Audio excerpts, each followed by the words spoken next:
Assalamualaikum warahmatullahi wabarakatuh. Perkenalkan, nama saya Ines Amanda Aurelia dari kelas 21B dengan NPM 22110004300043. Di sini saya akan meresum penjelasan materi dari materi 1 sampai 4. Materi yang pertama yaitu komunikasi.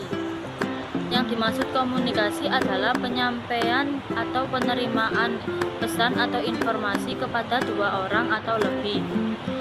Komunikasi dibagi menjadi dua, yaitu secara tulisan atau secara lisan. Dan apa yang dimaksud secara tulisan yaitu kita menyampaikan informasi melalui surat, dan yang dimaksud secara lisan kita menyampaikan informasi langsung bertatap muka dengan orang yang akan kita sampaikan informasi, atau yang disebut secara langsung. Sebelum menyampaikan informasi, kita harus menyiapkan sebelum dimulai. Tips dalam komunikasi lisan yaitu kita harus spontan atau tegas. Kita harus menulis poin-poin yang penting yang akan disampaikan, dan kita harus tegas dalam tanya jawab. Dan yang terakhir, kuasailah materi sebelum kita sampaikan. Dan kita sekarang beralih ke materi 2. Materi 2 yaitu tentang ejaan atau EYD. Yang dimaksud ejaan adalah seperangkat aturan tentang cara menuliskan bahasa dengan menggunakan huruf ejaan yang baik dan benar dengan menggunakan huruf. Ruang lingkup EYD terdiri dari pemakaian huruf, penulisan kata, penulisan unsur serapan, dan pemakaian tanda baca. Pemakaian huruf terdiri dari abjad, pemenggal, nama diri, vokal, dan konsonan. Penulisan huruf yaitu terdiri dari huruf kapital dan huruf miring. Pemakaian tanda baca terdiri dari seperti tanda titik, tanda koma, tanda titik dua, tanda kurung, dan masih banyak lagi. Dan sekarang kita beralih ke materi yang ketiga. Materi ketiga tentang istilah. Yang dimaksud istilah adalah gabungan kata yang menggabungkan konsep, proses, keadaan, atau sifat. Dan poin yang pertama yang dimaksud dengan konsep dasar. Jadi yang dipakai bentuk yang tidak mengalami penurunan bentuk.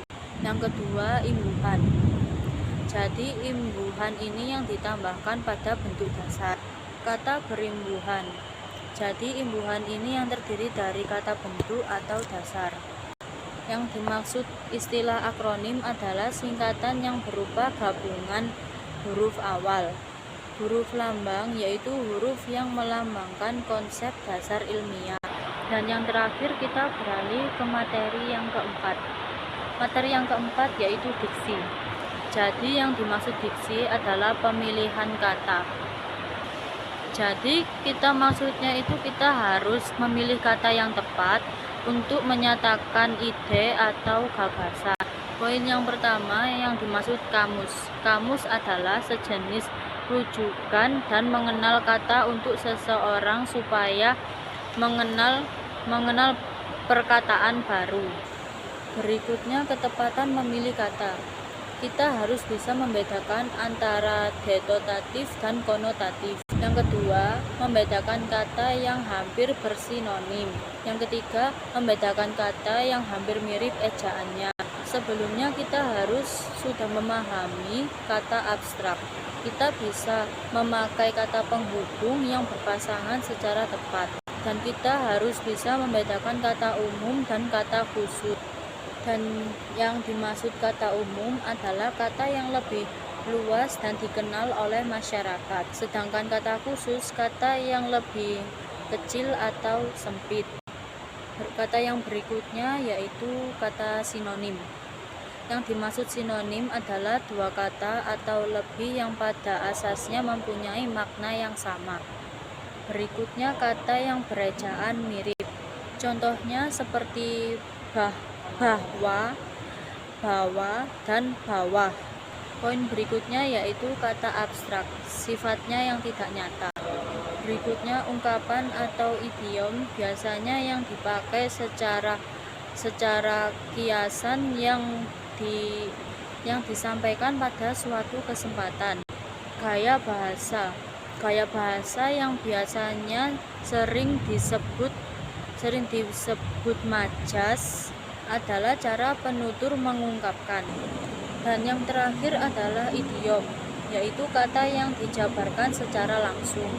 Sekian semua dari materi yang telah saya jelaskan. Apabila ada kesalahan kata, saya mohon maaf.